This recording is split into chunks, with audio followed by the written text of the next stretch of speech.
پیارے دوستو، قرآن کریم کی سورہ توبہ آیت نمبر 28 کے اندر اللہ پاک مسلمانوں کو حکم دیتا ہے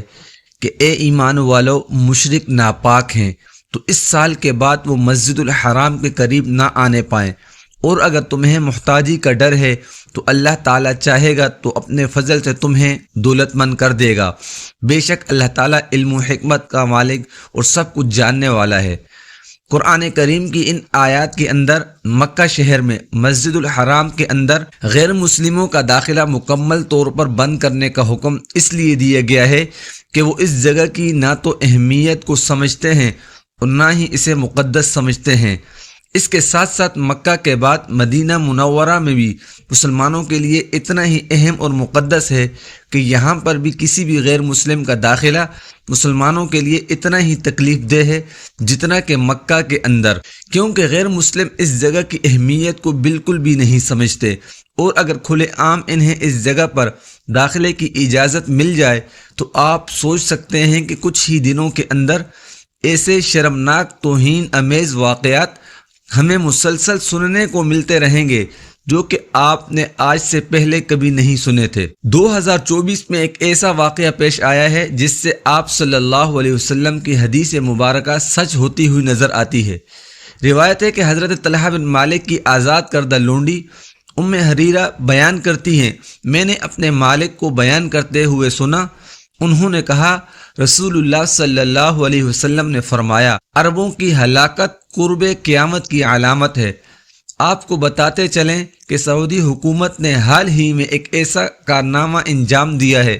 جو اس سے پہلے کبھی کسی نے سوچا بھی نہ ہو۔ ایک ہندو بھارتی عورت جس کا نام سمرت ایرانی، اسے ننگے سر پورے اسٹیٹ پروٹوکول کے ساتھ مدینہ منورہ، مسجد قباء اور احد پہاڑ کا دورہ کروایا گیا ہے۔ آپ کی معلومات میں اضافے کے لیے بتاتے چلیں کہ یہ دنیا کی وہ واحد عورت بن گئی ہے جو یوں مقدس مقامات کے قریب گئی ہے، اور سونے پر سہاگا یہ مسلمان بھی نہیں بلکہ ایک شدت پسند ملک کی نمائندہ ایسی عورت ہے جو خود بھی مسلمانوں کے خلاف بیان دیتی نظر آتی ہے۔ حسین مقدس مقامات پر لے جا کر سعودی حکومت نے تمام مسلمانوں کے نہ صرف جذبات مجروح کیے ہیں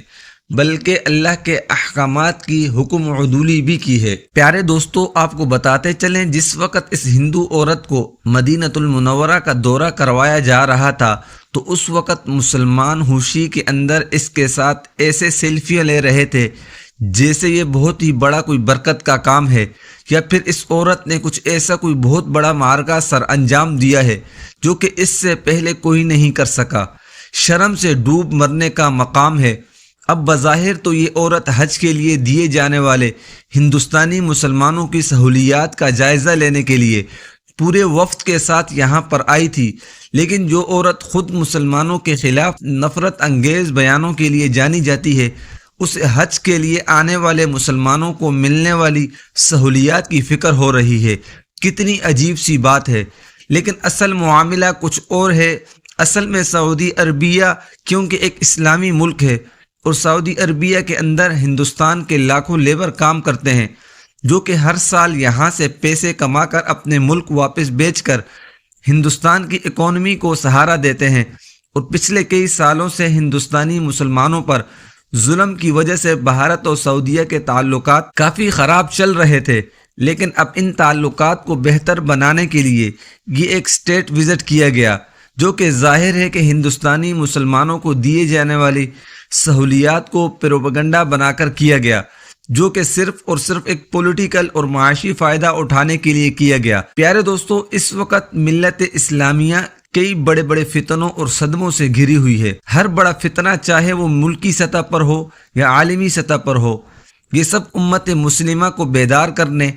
آزمائش پرکھنے اور انہیں خواب غفلت سے جگانے کے لیے رونما ہو رہے ہیں۔ پیارے دوستو، ہمیں للکارا گیا، تم غفلت سے کب اٹھو گے؟ تمہارے مردہ ضمیر کب جاگیں گے؟ تمہاری مردہ روحیں کب بیدار ہوں گی؟ مگر افسوس پیارے دوستو، ہم 313 تھے تو زمانے کی کایا پلٹ دی۔ آج ہم 1.5 ارب ہیں مگر کوئی حیثیت نہیں رکھتے، بے جان مٹی کا ڈھیر ہیں۔ مٹی میں بھی اگر جان ہو تو بڑے بڑے تناور شجر پیدا کر کے سائبان تو مہیا کرتی ہے، مگر ہماری پوری ملت اسلامی کے وجود کی مٹی اس سے بھی گئی گزری ہے، بالکل مری ہوئی اور بے جان ہے، کوئی دیداور پیدا نہیں کر پا رہی جو صاحبان بن کر امت پر سایہ فگن ہو۔ ہم تعداد میں اربوں مگر بے جا اور مردہ مٹی کے ڈھیر بن چکے ہیں۔ ہمارے حکمران ان بے غیرتی اور بے حسی کی چادر اوڑھ چکے ہیں، ان کی مذہبی حمیت اور غیرت دینی دم توڑ چکی ہے۔ انہیں دین و ملت کے ساتھ ہونے والے کسی بھی اونچ نیچ پر کوئی دکھ صدمہ نہیں پہنچتا۔